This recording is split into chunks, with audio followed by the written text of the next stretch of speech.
something remarkable has unfolded in Ottawa. After months of speculation, political friction, and doubts about Mark Carney's readiness to lead, a defining moment has arrived. Today, Carney didn't just present a budget, he unveiled a blueprint for Canada's future. This was not the cautious, incremental politics Canadians have grown used to. It was a statement of direction. Canada is no longer catching up to others. It's setting its own course. The budget is confident, ambitious, and transformative, signaling a shift from management to movement. In one afternoon, Carney silenced the skeptics and redefined what leadership looks like in a turbulent world. Finance Minister François-Philippe Champagne outlined a financial plan built around generational renewal, responding to a world changing faster than ever. For decades, Canadian budgets focused on balance sheets and restraint. This one dares to dream and to deliver.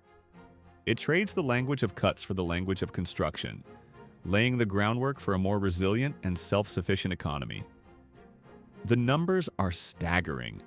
$25 billion for housing, the largest national commitment since World War II.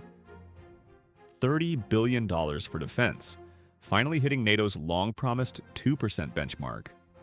And $115 billion for modern infrastructure to connect communities, strengthen hospitals, expand ports, and renew railways. The physical backbone of tomorrow's Canada.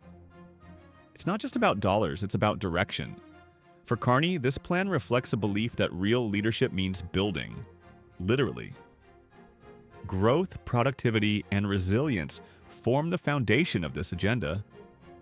Over 5 years, Ottawa will also inject $110 billion in tax incentives to revive competitiveness and push productivity into high gear. Predictably, critics rush to label the plan reckless and unsustainable. But beneath the headline numbers lies a calculated bet.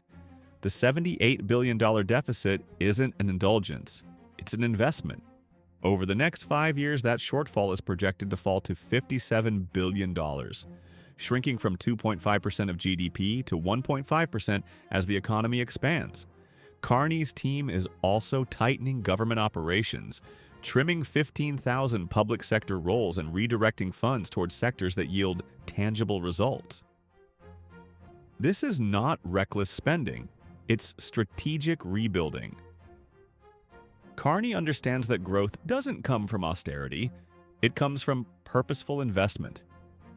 His approach is pragmatic, not ideological. While others govern by outrage, Carney governs by evidence. There are no populist giveaways here. No changes to CPP, OAS, or corporate tax rates. Just stability where it matters most. He's also willing to scrap what doesn't work. The luxury tax on yachts and private jets, gone.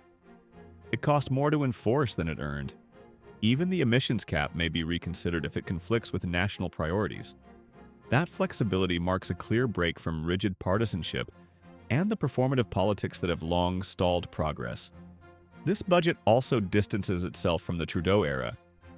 Flashy but hollow promises, like the $2 billion tree pledge, have been quietly shelved. Immigration policy is being recalibrated to align with economic needs rather than political optics. The message is clear. Canada's growth must be sustainable, not symbolic. Carney isn't dismantling the past, he's refining it, rooting it in results and realism.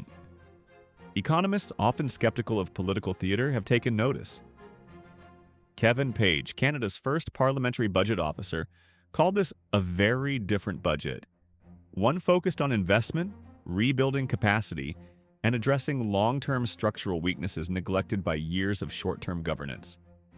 And that's the essence of this moment. Carney's budget isn't about buying votes, it's about earning growth.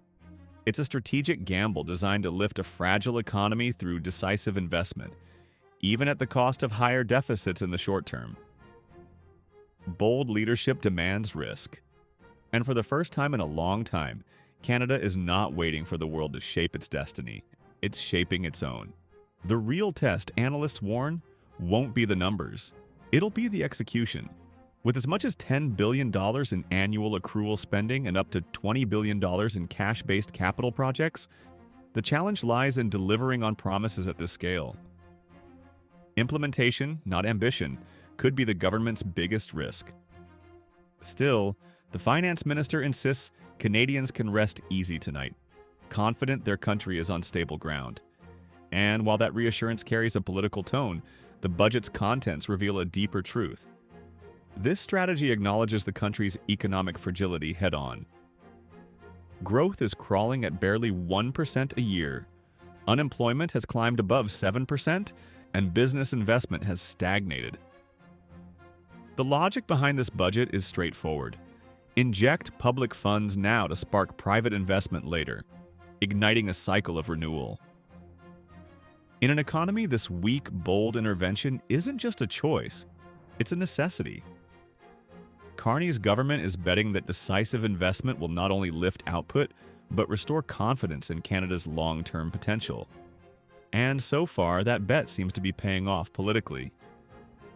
Only weeks ago, opposition figures whispered that early elections were looming, painting a picture of a government adrift. But this budget flipped that narrative. Its scope, coherence, and unapologetic ambition are not the marks of a government in crisis. They're the marks of one firmly in command. Even Carney's toughest critics are beginning to acknowledge the shift. This isn't merely fiscal management, it's a redefinition of what economic leadership looks like. The plan transforms skepticism into momentum and reawakens something long dormant: national confidence. If history remembers this moment, it may do so as the start of Canada's new chapter, one driven by courage instead of caution. For too long, Canadians were told to think small, to wait for direction from Washington, to prioritize stability over strength. But that era appears to be ending. Mark Carney's budget doesn't just manage a balance sheet, it reshapes a national identity. It reclaims Canada's independence, ambition, and faith in its own capacity to lead. The message is unmistakable: the future belongs to nations that build, and Canada, at long last, is building again. You're watching The Virtual Vault, factual and independent. Subscribe to stay with us as we follow the stories defining this new era of leadership.